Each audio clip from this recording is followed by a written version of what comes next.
কোচবিহার জেলা কমিটির সাধারণ সম্পাদক অক্ষয় রয়েছে, অন্যান্য নেতৃত্ব রয়েছেন এবং আমরা আপনার সামনে চলে আসেন। দিনহাটা শহর সংলগ্ন এলাকা থেকে মহকুমা বিভিন্ন জায়গা থেকে যে সমস্ত মানুষের এখানে এসে উপস্থিত হয়েছে, স্বাভাবিকভাবে এরকম খবর যদি ছড়িয়ে পড়ে হেমন্ত বসু কর্নার দখল হয়ে যাচ্ছে, দিনহাটার বুকে কমল গুহর লিগাসিকে চ্যালেঞ্জ করার মতো কেউ তৈরি হয়ে গেছে, কেউ বা কারা দিনহাটায় কমল গুহর অবদান নিয়ে আজকে প্রশ্ন তুলছে। স্বাভাবিকভাবে আমরা যারা ফরওয়ার্ড ব্লক করি, আমরা যারা আপনারা যারা, আমি আমার জীবনে সেই সুযোগ খুব একটা বেশি দিন পাইনি, দুটো মাত্র আমাদের ছাত্রদের মিটিংয়ে আমি কমল যেটুকু পেয়েছিলাম যে উনি এসে একটা আমাদের কুচবিহার জেলা পার্টি অফিসে একটা একদম শেষ দিকে, উনি তখন 2006 আমরা কলকাতায় কলেজে পড়ি, সেই সময় কলকাতায় হেমন্ত বসু ভবনে একটা মিটিংয়ে উনি ছাত্রদের, সেখানে আমরা ওনাকে পেয়েছিলাম।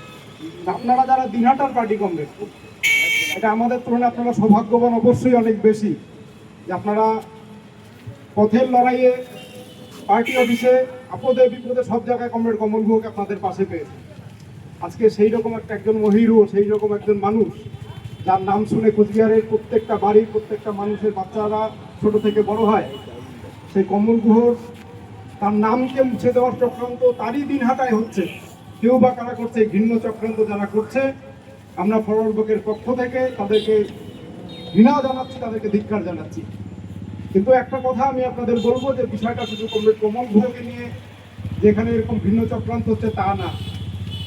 আমি, আপনি, আমরা সবাই এবং কমরেড কমল গুহ, আমরা যার তৈরি দল, যার আদর্শে আমরা রাজনীতি করি, নেতাজি সুভাষচন্দ্র বসু, কিছুদিন আগে রাজ্যের বর্তমান যে শাসক দল তাদের রাজ্য সভাপতি শ্রমিক ভট্টাচার্য, আপনারা দেখেছেন কলকাতা একটা সভায়, সে তার দলীয় সভায় সেখানে সে মন্তব্য করছে যে ফরওয়ার্ড ব্লকের গুন্ডারা, নেতাজি সুভাষচন্দ্র বসুর নির্দেশে ফরওয়ার্ড ব্লকের গুন্ডারা নাকি 1940 সালের মার্চ মাসে গিয়ে তৎকালীন যে হিন্দু মহাসভার নেতা ছায়াপ্রসাদ মুখোপাধ্যায় তার নাকি মাথা ফাটিয়ে দিয়েছিল এবং তাকে সভা করতে দিত না, তার রাজনীতির বিরোধিতা করত।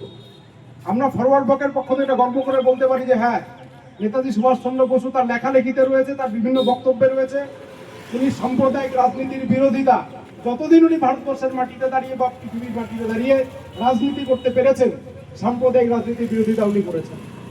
উনি সেই 1940 সালেই ঝাড়গ্রামের, তখন উনি ফরওয়ার্ড ব্লকের কংগ্রেসের মধ্যে একটা প্রোগ্রেসিভ ব্লক হিসাবে, বামপন্থীদের কনসার্ট ঐক্য মঞ্চ হিসাবে ফরওয়ার্ড ব্লক তখনও দল হিসাবে ঘোষণা করেননি। 1940-এর 22শে জুন থেকে আমরা একটা আলাদা রাজনৈতিক দল। তার আগে তার যে সম্মেলনের প্রস্তুতি চলছে, ঝাড়গ্রামে সবাই গিয়ে বলছেন যে হিন্দু মহাসভা সন্ন্যাসীদের, গেরুয়া পোশাকধারীদের ভোট ভিক্ষা করতে মানুষের দ্বারে দ্বারে পাঠাচ্ছে। হিন্দু মাত্রই গেরুয়া পোশাক দেখলে মাথা নত করে, আর হিন্দু মহাসভা তাদের সেই সুযোগটা নিচ্ছে। ভক্তি, আমার ভক্তিকে তারা রাজনীতির কাজে লাগাচ্ছে। প্রত্যেকটা হিন্দু মাত্রই তার বিরোধিতা করা উচিত, তার নিন্দা করা উচিত। উনি শুধুমাত্র হিন্দু মহাসভা না, তৎকালীন যে মুসলিম লীগ তাদের যে রাজনীতি ছিল, উনি প্রকাশ্যে দাঁড়িয়ে, মঞ্চে দাঁড়িয়ে বিভিন্ন সভা সমিতিতে সেই মুসলিম লীগের যে সাম্প্রদায়িক রাজনীতি তার বিরোধিতা উনি করেছেন। এবং উনি নিজের সারা জীবনে ফরওয়ার্ড ব্লকের যে রাজনীতি এবং তার পরবর্তী আজাদিন ফৌজ, আজাদিন সরকার গঠনের মধ্য দিয়ে দেশের স্বাধীনতার লড়াই, তার জীবনের প্রত্যেকটা জায়গায় উনি সাম্প্রদায়িক সম্প্রীতি রক্ষা করে রাজনীতিকে এগিয়ে নিয়ে যাওয়ার যে বার্তা, সেই বার্তা আমাদের সামনে তুলে ধরেছেন। মানে এইরকম একজন নেতাজি সুভাষচন্দ্র বসু, তাকে এই সমস্ত ধর্ম নিয়ে যারা রাজনীতি করে তাদের পছন্দ হবে না, এটা স্বাভাবিক, আমরা এটা স্বাভাবিক বলেই মনে করি। কিন্তু আমরা শ্রমিক বাবুদের বলতে চাই, তাদের যারা তাদের দলের হয়ে যারা এখানে আমাদের কথা শুনছেন বা রাজ্য জুড়ে দাপিয়ে বেড়াচ্ছেন, তাদেরকে বলতে চাই যে ফরওয়ার্ড ব্লকের হয়ে যারা সেদিন নেতাজি সুভাষচন্দ্র বসুর নির্দেশে আপনাদের ওই শ্যামাপ্রসাদের ওই মঞ্চ গিয়ে ভণ্ডুল করে দিত আর ওখানে গিয়ে মারধর করতো, তারা কেউ গুন্ডা ছিলেন না, তারা ছিলেন স্বাধীনতা সংগ্রামী, তারা ছিলেন বিপ্লবী, তারা দেশের স্বাধীনতার জন্য, তারা দেশের মানুষের, গরিব শোষিত মানুষের, তাদের মুক্তির জন্য সেদিন তারা লড়াই করতেন। ফরওয়ার্ড ব্লক উনি তৈরি করেছিলেন দেশের স্বাধীনতা সংগ্রামের সবচেয়ে অগ্রণী মঞ্চ হিসাবে উনি ফরওয়ার্ড ব্লককে তৈরি করেছিলেন। সেই অগ্রণী সেনানীরা, স্বাধীনতা সংগ্রামী অগ্রণী সেনানীরা নিশ্চিতভাবে সাম্প্রদায়িক রাজনীতি যারা করে, ধর্ম নিয়ে যারা রাজনীতি করে, নেতাজি সৈনিকরা সেই রাজনীতিকে মানতে পারে না। সেদিনও মানেনি, আজও মানেনি। সেই জন্যই তো শ্রমিক ভট্টাচার্য সেই মন্তব্যের পরে সারা রাজ্য জুড়ে, শুধু না ভারতবর্ষ, অন্যান্য রাজ্যেও সাধারণ মানুষ, নেতাজি প্রেমী মানুষ, ফরওয়ার্ড ব্লকের মানুষ সবাই মিলে রাস্তায় নেমেছে, জায়গায় জায়গায় বিক্ষোভ প্রতিবাদ সংগঠিত হচ্ছে এবং আগামী দিন আরো হবে। আমাদের একটাই বক্তব্য, শ্রমিক ভোটারদের ক্ষমা চাইতে হবে। আপনি কোন অধিকারে আপনি পশ্চিমবাংলার মাটিতে দাঁড়িয়ে আপনি নেতাজি সুভাষচন্দ্র বসুকে গুন্ডা সর্দার করতে পারেন? কত বড় হিম্মত আপনার হয়েছে যে আপনি কলকাতার বুকে, যে কলকাতার মেয়র হিসাবে নেতাজি সুভাষচন্দ্র বসু নজির তৈরি করেছিল, সেখানে দাঁড়িয়ে আপনি বলছেন সুভাষ বসু ছিলেন গুন্ডাদের সর্দার। এর জবাব পশ্চিমবাংলার প্রতিটা অধিবাসী জনমত নির্বিশেষে আপনাদের আগামী দিনে দেবে। আপনাদেরকে এটা বুঝতে হবে, যারা আমাদের কথা এখানে শুনছেন, যে এই যে হিন্দু মহাসভা, বিজেপি এই ধরনের ধর্ম নিয়ে রাজনীতি করা যে সমস্ত দল, সেই দলগুলো বরাবর ভারতবর্ষের যে হিন্দু মুসলিমের যে সুমহান ঐক্য, তার যে ঐতিহ্য, সেই ঐতিহ্যকে ভয় পেয়ে এসেছে। সেই দিনও তাদের আরএসএস এর মুখপাত্র সেই পত্রিকায় তারা একটা কার্টুন বের করেতো, সেই ছবি আপনারা হয়তো অনেকে দেখেছেন। রাবণের 10 মাথা, রাবণের 10 মাথা, দশেরার সময় রাবণ বধ হচ্ছে। সে 10টা মাথা কার? একটা মাথা মহাত্মা গান্ধী, তার পাশে সুভাষচন্দ্র বসু, নেতাজি সুভাষচন্দ্র বসু, সর্দার বল্লভভাই প্যাটেল, আবুল কালাম আজাদ, অরুণা আশরাফ আলী, এরকম 10 জন ওই সমস্ত জাতীয় নেতার তাদের ছবি দিয়ে রাবণকে তৈরি করা হয়েছিল। আর রাম লক্ষ্মণের ভূমিকা দেখানো হয়েছিল ভারতবর্ষের রাজনীতিতে সবচেয়ে ঘৃণ্য দুই চরিত্র। একজনের সাভারকার, দিয়ে 10 বার ব্রিটিশদের কাছে ওই মার্সি পিটিশন লিখেছেন, ক্ষমা ভিক্ষা করেছিলেন যে আমি ব্রিটিশদের বিরুদ্ধে কোনোদিন লড়াই করবো না, সেই সাভারকার। আরেকজন ছিলেন এই শ্যামাপ্রসাদ মুখোপাধ্যায়। এই শ্যামাপ্রসাদ মুখোপাধ্যায় নিয়ে বলে অযথা সময় নষ্ট করে লাভ নেই। শ্যামাপ্রসাদ মুখোপাধ্যায়ের সঙ্গে নেতাজি সুভাষ বসুর যদি আমি তুলনা করতে চাই, আপনারাই বলবেন যে কার সাথে কার তুলনা করছো তুমি? কোথায় হিমালয় আর কোথায় একটা উইয়ের ঢিপি? উইয়ের ঢিপির সাথে হিমালয় সদৃশ্য নেতাজি সুভাষচন্দ্র বসুর তুলনা করে অতটা সময় আমি নষ্ট করব না। কিন্তু এটা আপনাদের বুঝতে হবে যে ওরা, যাদের সামনে কোনো আইডল নেই, যারা মহাত্মা গান্ধীকে আমাদের দেশে হত্যা করেছে, যাদেরকে বল্লভভাই প্যাটেল নিজে নিষিদ্ধ ঘোষণা করেছিল, যাদেরকে সুভাষচন্দ্রের লোকেরা পেটাতো, তাদের সামনে ভারতবর্ষে কোনো আইডল তাদের সামনে নেই। তারা ধর্ম বিক্রি করে, ধর্মের সম্প্রদায় বিভাজনের মধ্য দিয়ে যে কোনোভাবেই হোক কর্পোরেটদের পয়সায় বলিয়ান হয়ে আজকে ক্ষমতায় চলে এসছে ঠিকই, কিন্তু তাদের সামনে বলার মতন কোনো ঐতিহ্য নেই। স্বাধীনতা সংগ্রামে এদের অবদান শূন্য। একজনও স্বাধীনতা সংগ্রামীর নামে হিন্দু মহাসভা, এই বিজেপি, আরএসএস তারা বলতে পারবে না। সেই জন্য তারা আজকে অন্যান্য দলের, সারা ভারতবর্ষ যাদেরকে নেতা মনে করে, তাদেরকে কালিমালিপ্ত করার জন্য তারা রাজনীতি শুরু করেছে। মহাত্মা গান্ধীকে হত্যা করে দিয়েছে, গান্ধীর বিরুদ্ধে উল্টোপাল্টা কথা ছড়াচ্ছে। নেতাজি সুভাষচন্দ্র বসু সাহস বাড়তে বাড়তে এমন একটা জায়গায় চলে এসছে যে এখন তারা করেছে নেতাজি সুভাষচন্দ্র বসুর পেছনে। একটা ঘটনার কথা উল্লেখ করলাম, আর একটা ঘটনা শুনে রাখুন।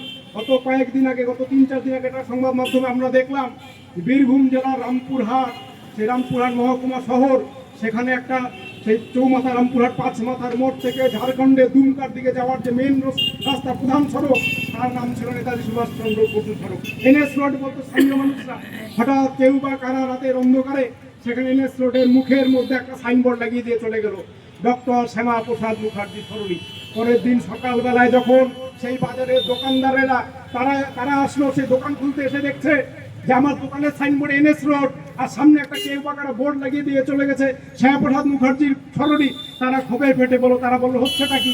নেতাজি সুভাষচন্দ্র বসুর নামে রাস্তা, আমরা এই এলাকার মানুষ ভালোবেসে এই রাস্তার নামকরণ করেছি। এটা কোনো বামফ্রন্ট সরকার করেনি, ফরওয়ার্ড ব্লক করেনি, সিপিএম করেনি। আমাদের রামপুরহাটের সাধারণ মানুষ আমাদের নেতাজি সুভাষচন্দ্র বসুর নামে নামকরণ করেছি। কার এত বড় হিম্মত হলো এই রাস্তার নাম পরিবর্তন করে দিতে? প্রকাশ্যে কেউ কিছু মুখ খুললো না, কিন্তু এদিক ওদিক থেকে শোনা গেল যে বিজেপির বর্তমানে জয়ী যে রামপুরহাটের বিধায়ক, তার অনুপ্রেরণায় নাকি কেউ বা কারা সেই সাইনবোর্ড লাগিয়ে দিয়েছে। আমাদের পার্টি কমরেডরা রাজ্য জুড়ে সেটার বিরুদ্ধে বিক্ষোভ দেখাচ্ছে। আমরা বলছি এইভাবে সুভাষ বসুকে আপনি মুছে দিতে পারবেন না। কেন পারবেন না, তার কারণটা আমি শুধু আপনাদের সামনে ব্যাখ্যা করব। নেতাজি সুভাষচন্দ্র বসু যে রাজনীতির যে ঐতিহ্য আমাদের সামনে রেখে গেছে, সেটা জনগণের ভেতর, জনগণের হৃদয়কে স্পর্শ করেছিল। সেই জন্য আজকে আমার যেখানে বাড়ি, আমার বাড়ির যে মোড়, আমার বাড়িতে যদি আপনি যান, হাই রোড থেকে আমার বাড়ি শুরু হচ্ছে, রাস্তার মোড়ের নাম নেতাজি মোড়, নেতাজি মোড়। যে রাস্তা দিয়ে আমার বাড়ি যেতে হবে তার নাম নেতাজি রোড। 3 কিলোমিটার দূরে যেখানে গিয়ে সেই রাস্তা শেষ হচ্ছে, সেখানকার উদ্বাস্তু কলোনির নাম নেতাজি কলোনি। যখন পূর্ববঙ্গ থেকে 50-এর দশকে উদ্বাস্তুরা এখানে আসলো, এসে তারা বসতি স্থাপন করলো, করে নাম দিল নেতাজি সুভাষ বসুর নামে নেতাজি কলোনি।